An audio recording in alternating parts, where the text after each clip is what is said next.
Hello everyone. This side Poonam Grover from St. Andrews Institute of Technology and Management, Farooq Nagar, Gurugram. Today I start with my lecture number 13, which are came under Unit 3. Sorry, I will mention here Unit 2, which are came under Unit 3, and also you can cover the topic of your VHDL and digital system design VHDL and digital system design, which are beneficial for for ETC 6 semester student. So in my today lecture, I will cover various topic, that is subprogram specification, function, procedure, package declaration and package body. So these all are the topic are very interesting. So I will start my lecture from subprogram. What do you mean by subprogram? So program is a partition of your main program, or you can say, जैसे suppose करो मैं आपको एक simple example share करती हूँ सब programme के function को समझाने के लिए। आप लाइक एक मेन फंक्शन के अंदर अपना काम कर रहे हैं, ठीक है। उस मेन फंक्शन के अंदर अगर आपको टीचर ने बोला कि आपको 10 स्टूडेंट्स के नंबर को ऐड करना है, क्लियर, तो ऐड के लिए आपने एक सब प्रोग्राम ऐड नाम का बना के अपनी मेमोरी के अंदर कहीं सेव कर रखा होगा। तो जहां हम सब प्रोग्राम को सेव करते हैं, that is a part of your stack, clear. तो जब हमें उस 10 स्टूडेंट्स को नंबर को ऐड करना होगा तो हम वो सब प्रोग्राम उस स्टैक से उसको कॉल करवा लेंगे, और जब हमारे 10 स्टूडेंट के नंबर ऐड हो जाएंगे तो दोबारा से उस जहां से उस ऐड के प्रोग्राम को कॉल करवाया था वहीं पर उसे क्या कर भेज देंगे, वापस भेज देंगे, क्योंकि हमारा पर्पज वो क्या हो गया है, सोल हो गया है, ठीक है। तो सब प्रोग्राम आपका छोटे छोटे प्रोग्राम्स होते हैं जो आपके मेन प्रोग्राम के अंदर जो हो रहा होता है उसकी एप्लीकेशन को फ्लेक्सिबल बनाने के लिए यूज किए जाते हैं, ठीक है। But as in case of VHDL, that is a little bit differ. How it is a differ from your VHDL, ठीक है। A subprogram defines a sequential algorithm that performs certain computation and execute in a zero simulation time.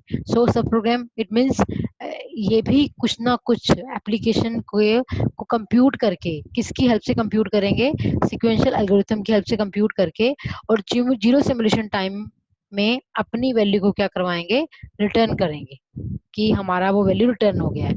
तो हम ये सब programmes को उसने दो form में डिफाइन किया हुआ है, one is called your function and other one is called your procedure. तो फंक्शन क्या होते हैं, what do you mean by add function, sub function, mul function? So these are used for computing a single value by the use of add, mul, sub or div. And the procedure are used to partition large behavioral description. Procedure can return either zero or more value, clear. यानी कि function जो होते हैं वो हमारे छोटे छोटे होते हैं, तो उन्हें हम एक सिंगल वैल्यू को कंप्यूट करवाने के लिए हम फंक्शन लगाते हैं, ठीक है। और प्रोसीजर जो होते हैं वो एक लार्ज बिहेवियर को शो करते हैं। प्रोसीजर, एक प्रोसीजर के अंदर नंबर ऑफ फंक्शंस क्या हो रहे होते हैं, हेल्ड हो रहे होते हैं। जैसे मान लो हमने माइक्रो प्रोसेसर का एग्जांपल लिया, माइक्रो प्रोसेसर ऐड से लेकर डिव तक सारे लाइक जो फंक्शंस होते हैं वो उसको प्रोसीजर की फॉर्म में बना के क्या करेगा, सोल्व करेगा। यानी कि उसमें ये नहीं है कि आप पर्टिकुलर टाइम में ऐड ही कर सकते हैं, सब कर सकते हैं, मल कर सकते हैं, उसमें सारे ऑपरेशन साइमल्टेनियसली परफॉर्म होंगे। So that's why we mention here these are used to partition a large behavioural description.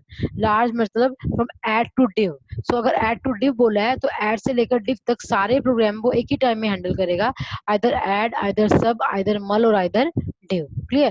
So that is a major difference between your function and your procedure, clear. तो ये आपको आगे later part of the video में और भी clear हो जाएगा, ठीक है। Firstly we start with sub program. Sub program is defined as a sub program body. So that is a syntax for write your sub program. Sub program specification as, then उसके अंदर उसके item declare करेंगे, जिसको item declare means जो भी आपने जो सब प्रोग्राम फंक्शन और प्रोसीजर की फॉर्म में बनाए हैं उसकी आइटम यहाँ डिक्लेयर्स होगी। देन वो जो डिक्लेरेशन है वो किन स्टेटमेंट की हेल्प से एग्जीक्यूट होंगी, वो बिगिन के बाद आपकी जितनी भी स्टेटमेंट्स होंगी वो आपकी क्या मानी जाएंगी, सिक्वेंशियल स्टेटमेंट मानी जाएंगी। देन आप एंड सब प्रोग्राम को जिस नेम से स्टार्ट किया था उसी नेम से हम क्या करेंगे, उसको एंड करेंगे। So that is a syntax for your sub program, Clear? So it means subprogram, its another name is function and procedure. So the subprogram specification specify the name of the subprogram and defines. अब अगर specification में क्या क्या होता है, अगर आप market से कोई डिवाइस लेके आते हैं तो उसके ऊपर उसकी स्पेसिफिकेशन लिखी होती है. तो what do you mean bye specification? Specification में उसकी कितनी पोर्ट्स है, कितनी वोल्टेज रेटिंग है, कितनी पावर रेटिंग है, that is so on. But in case of VHDL, अगर आप किसी प्रोग्राम से डील कर रहे हैं तो उसके इंटरफेसिंग पोर्ट कितने हैं, क्लियर, उसके अंदर पैरामीटर्स कितने हैं, लाइक जो आप इनपुट पैरामीटर लेके चल रहे हो या आउटपुट पैरामीटर लेके चल रहे हो, या कौन सी क्लासेस यूज कर रहे हो, उसके अंदर कौन सी टाइप यूज कर रहे हो, कौन सा मोड यूज कर रहे हो. So these are overall card its specification. So the so अगर पैरामीटर ऑफ मोड इन, जैसे हम पैरामीटर की बात करें कि अगर आप मोड इन में काम कर रहे हो, इन केस ऑफ सब प्रोग्राम स्पेसिफिकेशन आपने इन मोड मेंशन किया हुआ है, तो उसमें जो आपका जो लिस्ट होगी पैरामीटर की वो ओनली रीड ओनली पैरामीटर होंगे, ठीक है. लेकिन and can not be updated, उसको हम अपडेट नहीं कर सकते क्योंकि वो इनपुट आई है हमारे पास काम करने के लिए, तो हम उसे चेंज नहीं कर सकते हैं. लेकिन उसके बाद आउट होगा तो आउट को हम अपडेट कर सकते हैं. तो उसने लिखा है जो आउट है, if you came under with your out mode, अगर आप आउट मोड के अंदर आ रहे हैं तो that will be out or write only parameter होंगे, ठीक है. एंड जो इन आउट, तीन तरह के मैंने मोड बताए थे, in out in out, clear. In out को बायडायरेक्शन बोला जाता है. अब जो आप सब प्रोग्राम के अंदर अगर आप इन मोड कर रहे हो तो वो रीड ओनली मेमोरी का पार्ट होंगे और इट मींस हम उसे ओनली रीड कर सकते हैं, अपडेट नहीं कर सकते. लेकिन अगर आप आउट मोड के अंदर काम कर रहे हो तो वो राइट ओनली पैरामीटर्स के अंदर आएंगे, क्लियर, ठीक है. यानी कि उसके उसे हम अपडेट कर सकते हैं, यानी कि it can not B use नहीं होंगे लेकिन अपडेट हो जाएंगे. लेकिन अगर आप इन आउट के अंदर आ रहे हो तो उसको उसे आप रीड भी कर सकते हैं और अपडेट भी कर सकते हैं, क्लियर. सो ये कुछ पैरामीटर उसने बताए हैं कि आप किस फॉर्म में अपने प्रोग्राम के अंदर से क्या करोगे, यूज करोगे. अब सेकंड थिंग आती है कि उसने बोला स्पेसिफिकेशन के अंदर उसकी क्लास और ऑब्जेक्ट्स भी होते हैं, क्लियर. तो अगर आपने कोई क्लास को कांस्टेंट की फॉर्म में डिक्लेयर किया है तो उसके लिए कांस्टेंट टाइप की वैल्यू ही क्या की जाएगी, उन क्लासेस को, उन ऑब्जेक्ट को असाइन की जाएगी, क्लियर. अगर वो वेरिएबल है तो वेरिएबल टाइप वैल्यू असाइन की जाएगी, अगर वो कांस्टेंट है तो कांस्टेंट वैल्यू असाइन की जाएगी, क्लियर. लेकिन अगर अगर मान लो सपोज करो कि उसे ये नहीं पता चल रहा कि उसने कौन सी वैल्यू असाइन करनी है, ठीक है. जैसे मान लो कई बार सिचुएशन आ जाती है कि parameter are restricted to be input mode, यानी कि आपके जो पैरामीटर हैं वो आप इनपुट मोड में यूज करने में रिस्ट्रिक्टेड है, क्लियर, आप उसे यूज नहीं कर सकते. तो उस केस में क्या होगा कि आपके पास जो पैरामीटर हैं वो रिस्ट्रिक्टेड है, तो उसे आप इनपुट मोड के अंदर यूज नहीं कर सकते. तो उस केस में आपके कुछ तरह के एट्रीब्यूट आपकी स्क्रीन के ऊपर शो होंगे. वो क्या होंगे, या तो स्टेबल लिखा आ जाएगा, या क्विट, या आपका फंक्शन डिलेड है, या ट्रांजैक्शन अभी हो रही है. तो इस तरह के एट्रीब्यूट आपको कीवर्ड्स की फॉर्म में डिस्प्ले हो जाएंगे. If the some of this parameter like in mode, out mode, classes, object that should be restricted in use in your program. So in that case, you will be see on your screen that is a attribute having mention stable, quit, delayed or transaction. Again, you can come with your first, that is called subprogram. Its another name is called function. The subprogram is divided into your two parts. One is called your function, another one is called your procedure. So what do you mean by function? The function which are also tell by me in my previous slides, that function is a perform the operation on a single value, clear. So the function are used to describe frequently used sequential algorithm that returns a single value. ये frequently use algorithm है जो अपनी जो operation होंगे वो sequential algorithm की help से क्या करेंगे, सोल्व करेंगे और सिंगल वैल्यू क्या करेंगे, आपको रिटर्न करेंगे, clear. So the value of return to the calling program using a return statement. तो वो जहां रिटर्न स्टेटमेंट हो रही है यूज, वहां उसको एक सिंगल वैल्यू क्या कर देंगे, पास कर देंगे. सो द उसने कुछ एक आधा एग्जांपल शेयर किया आपकी फंक्शन के अंदर. तो फंक्शन की बॉडी में उसने क्या लिखा है कि आपका फंक्शन एक लार्जेस्ट नाम से आपने एक फंक्शन बनाया है. आपने एक फंक्शन लार्जेस्ट नाम से शो किया हुआ है जिसके अंदर आपने पैरामीटर डिफाइन किए हैं. टोटल नंबर है, आपने टोटल नंबर, एक आपकी आउटपुट नाम का एक वेरिएबल है जिसको आपने इंटीजर नाम की वैल्यू असाइन करवाई हुई है. और आपने ऑपरेशन किस पे परफॉर्म करना है, अ सेट ऑफ वैल्यूज जो है एक पैटर्न की फॉर्म में डिस्प्ले हो रहा है, क्लियर. तो उसके बाद जो आपको जब फंक्शन आप लार्जेस्ट फंक्शन लगाओगे तो उस केस में आपको एक रियल टाइप की रिटर्न वैल्यू क्या होगी, रियल नंबर टाइप की रिटर्न वैल्यू क्या होगी, जहां से फंक्शन को कॉल करवाया है वहीं उसको क्या हो जाएगी, रिटर्न हो जाएगी। तो वो फंक्शन को वैल्यू वहीं से रिटर्न, जहां से फंक्शन कॉल हुआ है उसी को return value real type number में क्लियर हो जाएगी। अब वो एक्चुअल में आपका जो पैटर्न है वो क्या है, पैटर्न आपको एक एरे ऑफ एलिमेंट है जो कि वन डायमेंशनल एरे है। उस वन डायमेंशनल एरे में अंदर आपके रियल नंबर होंगे और कहीं कहीं आपके फ्लोटिंग पॉइंट नंबर भी होंगे। लेकिन जब उस पे कोई फंक्शन परफॉर्म होगा उन पैटर्न के ऊपर, जो पैटर्न के अंदर लिस्ट दी हुई है वन डायमेंशनल एरे के ऊपर, उन पे जब फंक्शन परफॉर्म होगा तो आपको रिटर्न जो वैल्यू होगी उसकी वैल्यू क्या होगी, इंटीजर टाइप में return, not in floating point, क्योंकि आपने पैरामीटर की लिस्ट के अंदर बता रखा है कि आपकी वैल्यू जो रिटर्न है वो कौन सी है, इंटीजर टाइप में है। Clear clear. तो उसके बाद रियल टाइप, यानी कि रियल टाइप वैल्यू उसको रिटर्न होगी, नॉट इंटीजर, रियल टाइप। ठीक है, तो आपने बिगिन के बाद उसको फॉर लूप लगा के उस पर लूप लगाया कि एक आपने वैल्यू ले ली लूप की जो 1 to total number of loop तक चलेगी। क्लियर। अगर आपकी जो आपकी वैल्यू आ रही है अगर वो वैल्यू आपकी रिटर्न वैल्यू से ग्रेटर है, क्लियर है, तो उस केस में आप सेट के, जो सेट के की वैल्यू है वो आप रिटर्न वैल्यू के तौर पे, जैसे जैसे फंक्शन परफॉर्म होता जाएगा वो वैल्यू रिटर्न होती जाएगी बाय द कॉलिंग फंक्शन को। क्लियर। ठीक है। और अगर वो सेट के की वैल्यू रिटर्न वैल्यू से ग्रेटर है तो आप रिटर्न करते जाओगे। क्लियर। यहाँ पे उस वैल्यू को वो वैल्यू रिटर्न होती जाएगी। क्लियर। अगर ये कंडीशन यहाँ फॉल्स हो जाती है, क्लियर, तो क्या होगा, रिटर्न ओनली रिटर्न वैल्यू आपका ये प्रोग्राम यहीं पे एंड लार्जेस्ट के नाम से क्या हो जाएगा, एंड हो जाएगा। क्लियर। तो अगर ये वैल्यू आपकी यहाँ पे प्रूव हो जाती है तो आप क्या करोगे, एंड इफ एंड लूप और रिटर्न वैल्यू करके इस लूप से क्या आ जाओगे, बाहर आ जाओगे। क्लियर। तो के जो है वो 1 से स्टार्ट हुआ और टोटल नंबर ऑफ लूप तक चला। क्लियर। तो हर बार के को कुछ ना कुछ वैल्यू असाइन हो रही है। ठीक है, तो के पे कुछ ना कुछ फंक्शन परफॉर्म हो रहा है। ठीक है, तो जो भी वैल्यू अगर उसकी वैल्यू लार्ज आती है आपकी रिटर्न वैल्यू से, तो तब तक लूप चलता रहेगा।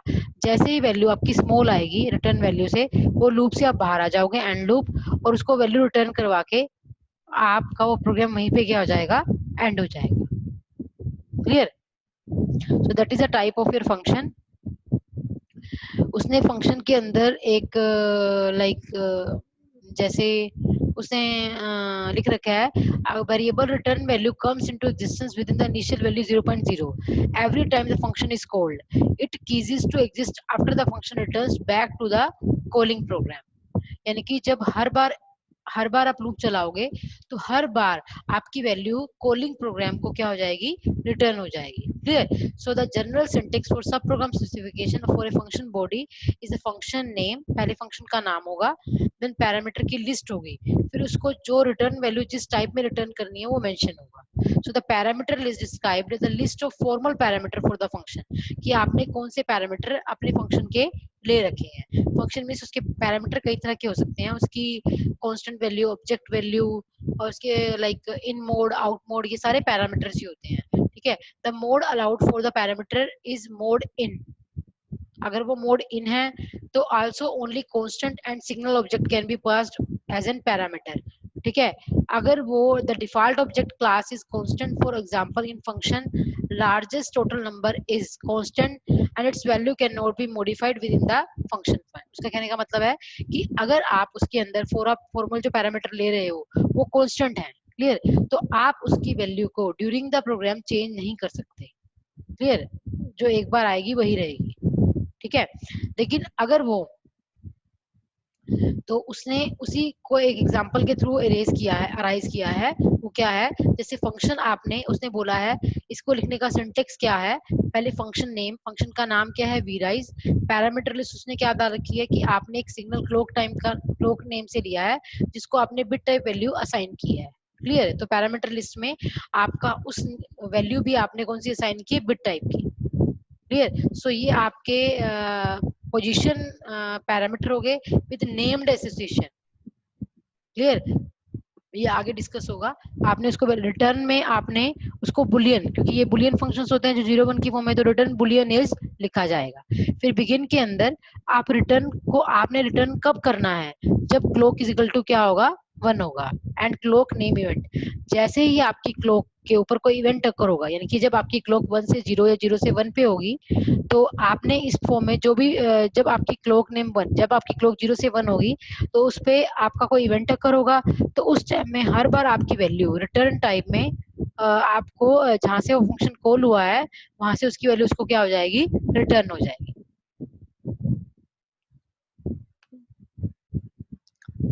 नेक्स्ट, जैसे उसने एक और एग्जांपल शो किया है, फंक्शन नेम के अंदर कई बार लिस्ट ऑफ एक्चुअल पैरामीटर होते हैं।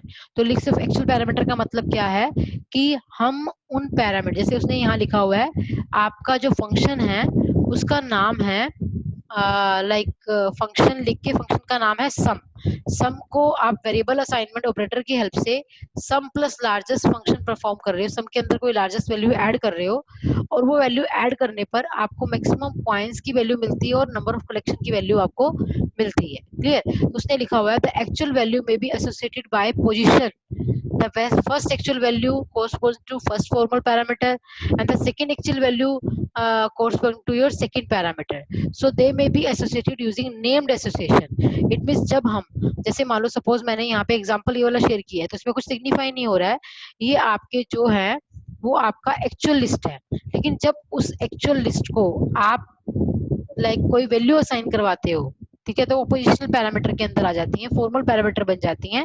तो उसको आप किस फॉर्म में लिखोगे, जैसे लार्जेस्ट तो वही रहा, ठीक है, लार्जेस्ट के अंदर जो सेट है, सेट को क्या जाएगी, कलेक्शन जाएगी, ठीक है, और टोटल नंबर किसको जाएंगे, मैक्सिमम कॉइन्स को जाएंगे। तो आपने बता दिया उस चीज को कि मैक्सिमम कॉइन्स क्या है, वो टोटल नंबर है हमारे, ठीक है, और जो कलेक्शन है वो हमारी किसको जा रही है, सेट को जा रही है। तो आपने उसको नेम से भी सिग्निफाई कर दिया। क्लियर है? So an equivalent function call using A, तो जब आपने कोई इक्विवेलेंट फंक्शन साथ में बताया उसको इस तरह से सिग्नल असाइनमेंट ऑपरेटर यूज करके, so that will B came under your named association.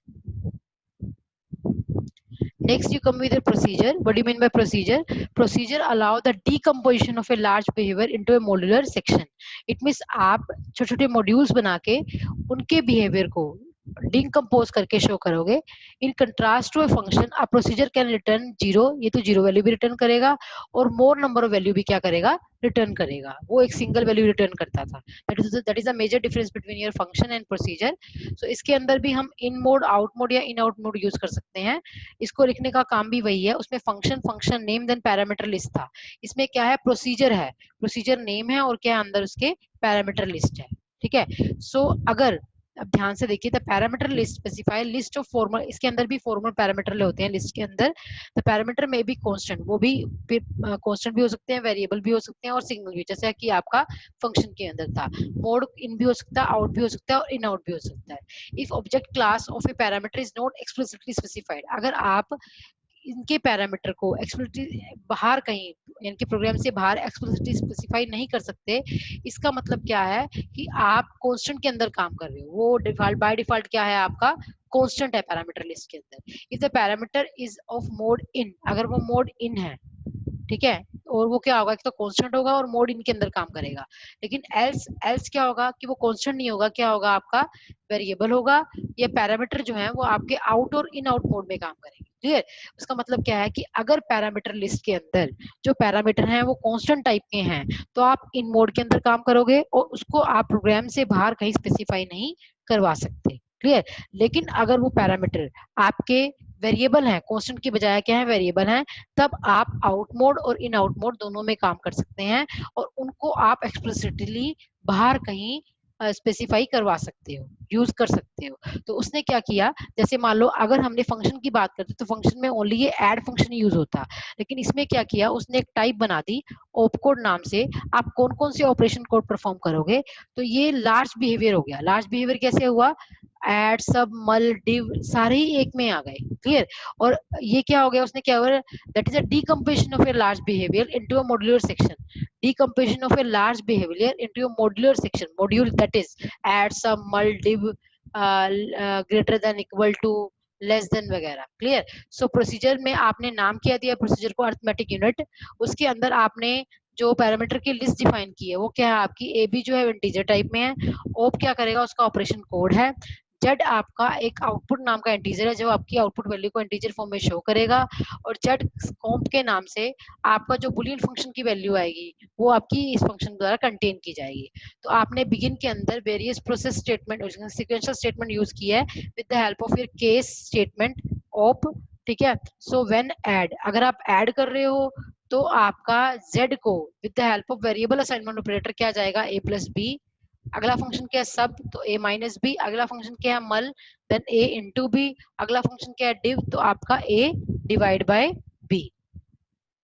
Next less than है, तो लेस देन जो कंपैरिजन वाले हैं तो उसको आपने जेड कंपैरिजन के नाम से शो किया है, तो वैल्यू आपकी जेड को जाने की बजाय यहाँ पे जेड को जा रही है जो सिंपल मैथमेटिकली फंक्शन है, और जो कंपैरिजन वाले फंक्शन है like less than equal to वाले वो आपके जेड कंपैरेटर के नाम से हैं, तो आपने यहाँ पे आउटपुट को जेड कंपैरेटर के नाम से चेंज कर दिया।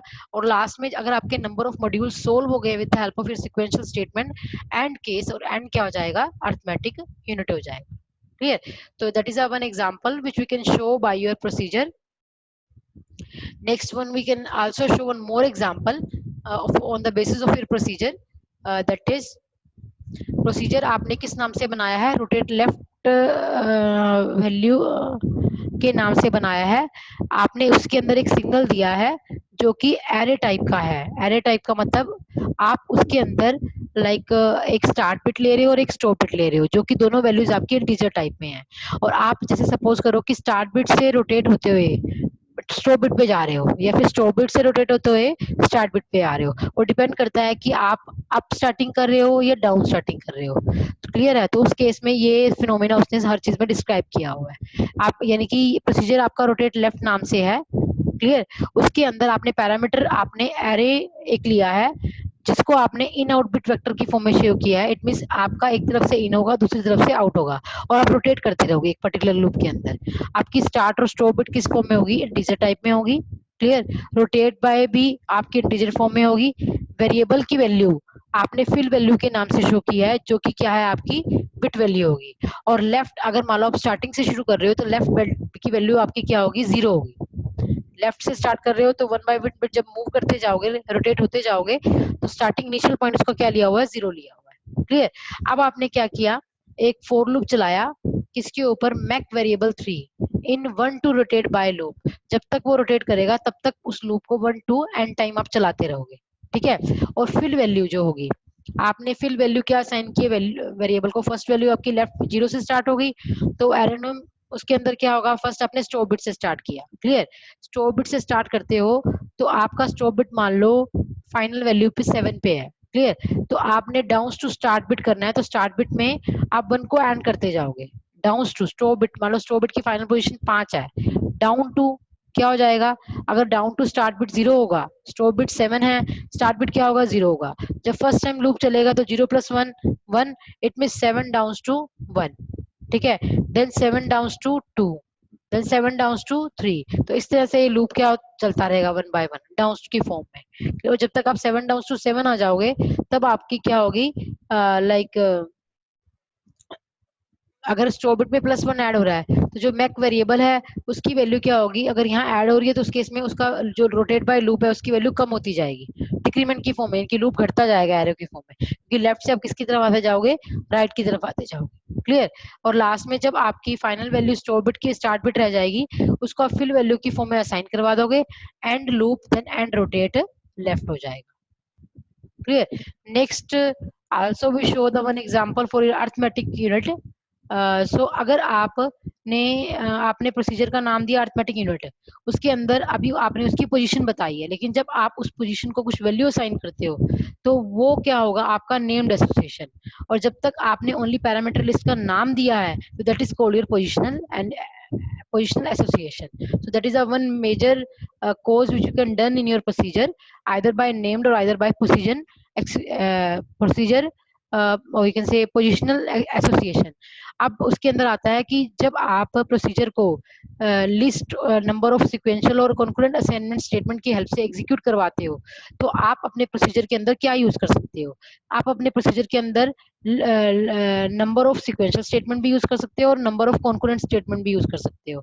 लेकिन कब आपने सिक्वेंशियल यूज करनी है और कब आपने कॉन्करेंट यूज करनी है, that depends upon whether that particular sub program that is inside the process और आउटसाइड द प्रोसेस। अगर आप इनसाइड द प्रोसेस हो तो आप सिक्वेंशियल यूज करोगे, अगर आप आउटसाइड द प्रोसेस हो तो आप कौन सी यूज करोगे, कॉन्करेंट यूज करोगे। Clear? So semantically a concurrent procedure call is equivalent to a process with a sequential procedure call and a wait statement that waits for a, अगर आप मान लो लाइक प्रोसेस के अंदर हो तब तो आप सिक्वेंशियल स्टेटमेंट यूज करोगे, लेकिन अगर आप कॉन्करेंट से कर रहे हो तो उस केस में आपका एक वेट स्टेटमेंट ऐड होगा। अगर आपका आपने प्रोसीजर के अंदर कहीं वेट स्टेटमेंट यूज कर रही है, इट मीन्स उस प्रोग्राम को आप देखते ही पहचान जाओगे कि वेट अंटिल, सिक्वेंशियल में कभी उसको वेट नहीं करना पड़ता क्योंकि हर किसी का एक ऑर्डर फिक्स होता है, आप एक सीक्वेंस वाइज काम करते हो। लेकिन कॉन्करेंट में मैंने पहले भी बताया था, you can execute the particular statement in a random fashion. तो उसके अंदर अगर वेट होती है तो वेट से देखते ही पहचान जाना कि वेट जो है वो आपका कॉन्करेंट का पार्ट है। क्लियर? तो wait on. Clear? It means the statement is not ready for execution until the event occur on that particular statement. Next आपने एक डमी टाइप का एक वेरिएबल डिफाइन करवा रखा है। यहाँ मैंने एक वन मोर एग्जांपल उसी फॉर्म में शो किया है। आपने प्रोसीजर इंटीजर टू नाम से बनाया जिसमें अपना सिग्नल डी लिया जो कि एक अपना आउटपुट वेक्टर है। Start bit and stop bit आपकी वो भी इंटीजर टाइप में है। आपने बिगिन के अंदर प्रोसीजर का बिहेवियर बताया है। क्लियर? ठीक है। और अगली वाली वैल्यू में आपने क्या चेंजेस किया है, यहाँ पे जैसे उसने लास्ट में एक वेट ऑन स्टेटमेंट यूज करी, बाकी तो फंक्शन में ही है लेकिन यहाँ पे वेट ऑन है। अगर वेट ऑन यूज हुई है तो ये आपका कॉन्करेंट का पार्ट है, लेकिन अगर यहाँ वेट ऑन कुछ भी यूज नहीं हुई है तो यहाँ पे ओनली बिहेवियर वैसे ही उसने शो कर दिया। It means you can come under with your process statement. So the process statement will be execute by your sequential and your weight statement will be execute by your concurrent statement. So that is a major difference between your procedure function, either start the execution with your sequential statement or with your concurrent statement. So what is the important point regarding your procedure? That is, procedure में क्या होता है कि procedure जो होता है उसके पास like आप प्रोग्राम को, जो प्रोग्राम होगा आपके पास पैरामीटर होते हैं प्रोसीजर के अंदर। मैंने बोला है procedure, procedure name, then parameter list. तो जो पैरामीटर लिस्ट होती है अगर उसके अंदर कांस्टेंट है तो आप उसको चेंज नहीं कर सकते, लेकिन वेरिएबल है तो वो अपने आप अपडेट होंगे। क्लियर? उसने लिखा हुआ है procedure can normally be use simultaneously as a concurrent and sequential statement. ठीक है, इसके अंदर हम दोनों यूज कर सकते हैं। However if any of the procedure parameter are of the variable class, लेकिन अगर मान लो आपके जो पैरामीटर है वो वेरिएबल क्लास से हैं तो procedure would be restricted to be use in the sequential procedure code. तो वो उसका पोर्शन आपका रिस्ट्रिक्ट हो जाएगा क्योंकि सिक्वेंशियल में आप किसी चीज का ऑर्डर चेंज नहीं कर सकते, जो भी एक बार सेट हो गया उसी सीक्वेंस में आपका। लेकिन अगर वेरिएबल्स की वैल्यू चेंज हो रही है तो आपके सिक्वेंशियल स्टेटमेंट क्या होंगी, उस केस में अफेक्टेड होंगी। Clear? So procedure body can have a wait statement while a function can not. Procedure के अंदर आपने अगर आपने कॉन्करेंट यूज किया है तो आपने वेट स्टेटमेंट लगाई है, लेकिन फंक्शन के अंदर कभी भी वेट स्टेटमेंट यूज नहीं होती। फंक्शन क्या करता है, that will be compute a value that are available instantaneously, जो उसको फ्रिक्वेंटली मिलेगी उसी पे फंक्शन परफॉर्म करके उसकी एक सिंगल वैल्यू क्या करवाएगा, रिटर्न करवाएगा। तो वो वेट नहीं कर सकता है। तो प्रोसीजर आपका वेट स्टेटमेंट पे काम करता है और फंक्शन आपका वेट स्टेटमेंट पे काम नहीं करता। ठीक है?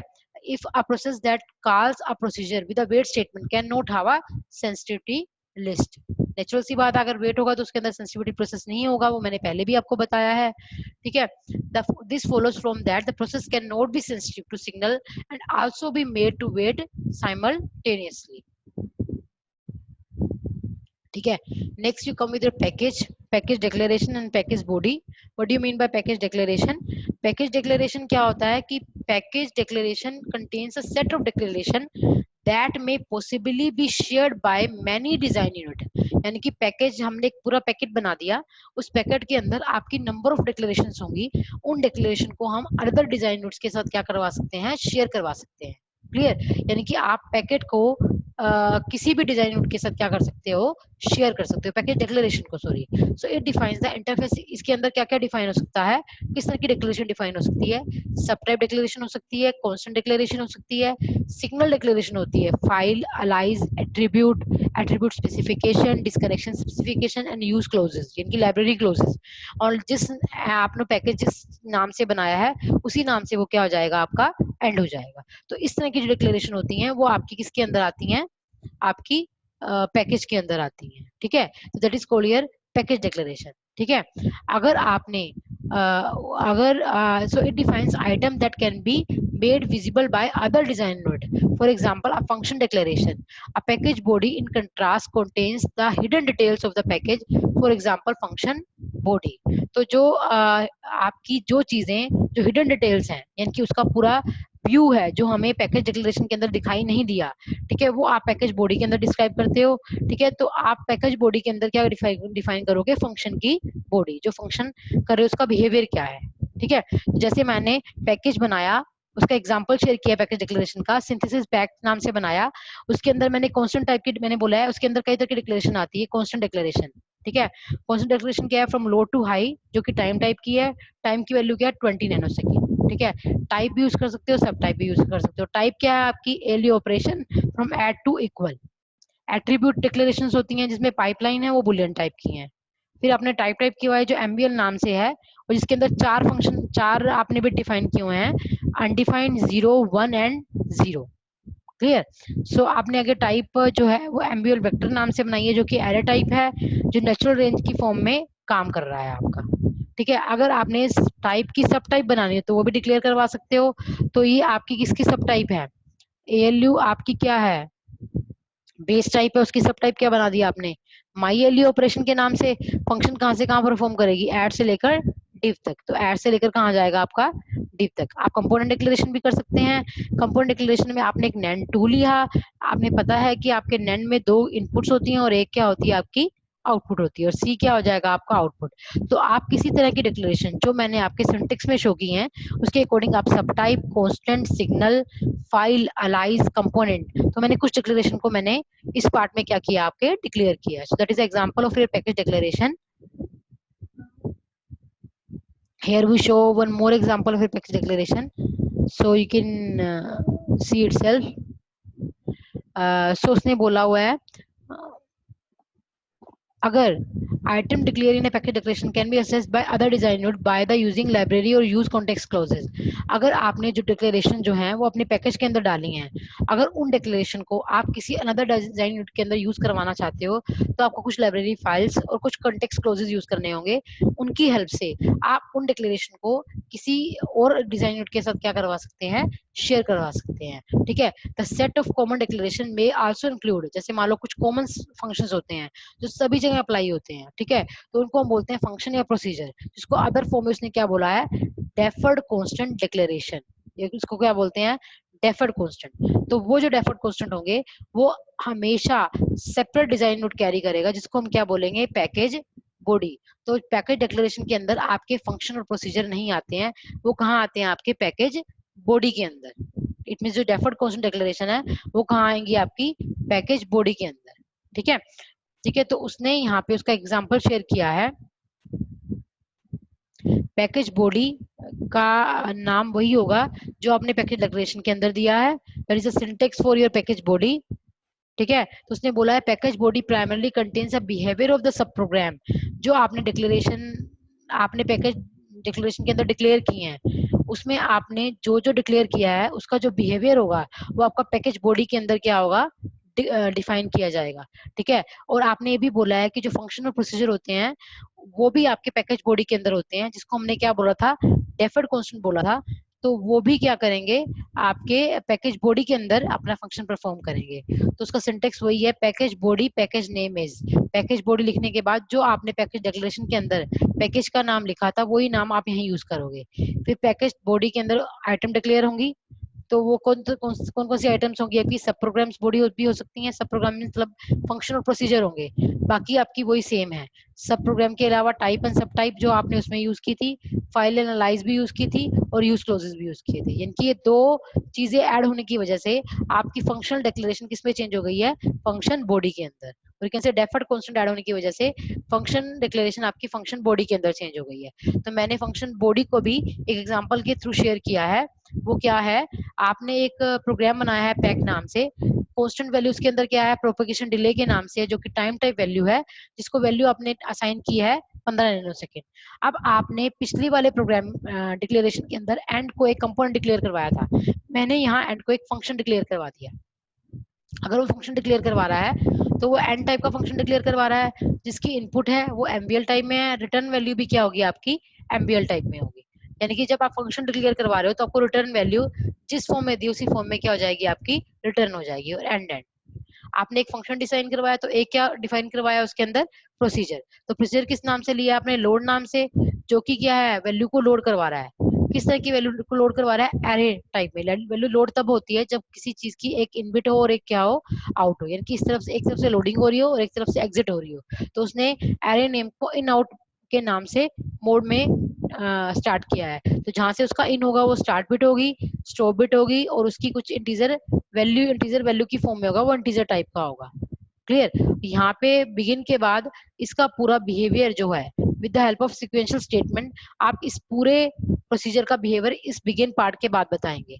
बताने के बाद आप कुछ स्टेटमेंट यहाँ यूज करोगे, जैसे वो सिक्वेंशियल स्टेटमेंट एग्जीक्यूट होंगी आप उस प्रोसीजर लोड से एंड कर दोगे, और उसी जिस नाम से उसको स्टार्ट किया था उसी नाम से उस प्रोग्राम का क्या हो जाएगा, एंड हो जाएगा। इट मीन्स आपने पैकेज बॉडी के अंदर कांस्टेंट के अलावा फंक्शन और प्रोसीजर भी क्या करवा रखे हैं, डिस्क्राइब करवा सके हैं। सो that is a part of your package body, not package declaration. So what is the major difference between your package body and package declaration? An item declared inside the package body has its scope restricted, यानी कि जो चीज function body आपके package declaration का behaviour बताती है तो उसमें कुछ चीजें स्कोप क्या होता है उसका रिस्ट्रिक्टेड होता है। पैकेज डिक्लेरेशन जो है उसको हम किसी अदर डिजाइन के साथ, मैंने अभी बोला है पैकेज डिक्लेरेशन जो है, जो आपने आइटम डिक्लेयर की है उसको आप किसी अनदर डिजाइन के साथ शेयर कर सकते हो। लेकिन पैकेज बॉडी क्या होती है, आपकी प्राइवेट होती है। उसके अंदर जो आपने एक बार डिक्लेयर कर दिया, चाहे आपने कोई क्वेश्चन डिक्लेयर किया है, चाहे फंक्शन आपने डिक्लेयर किया है या प्रोसीजर डिक्लेयर किया है, वो within the package body use होगा। उसको that is a not visible by your other design unit. So that is a major difference between your package declaration and package body. Clear? So the other major differences,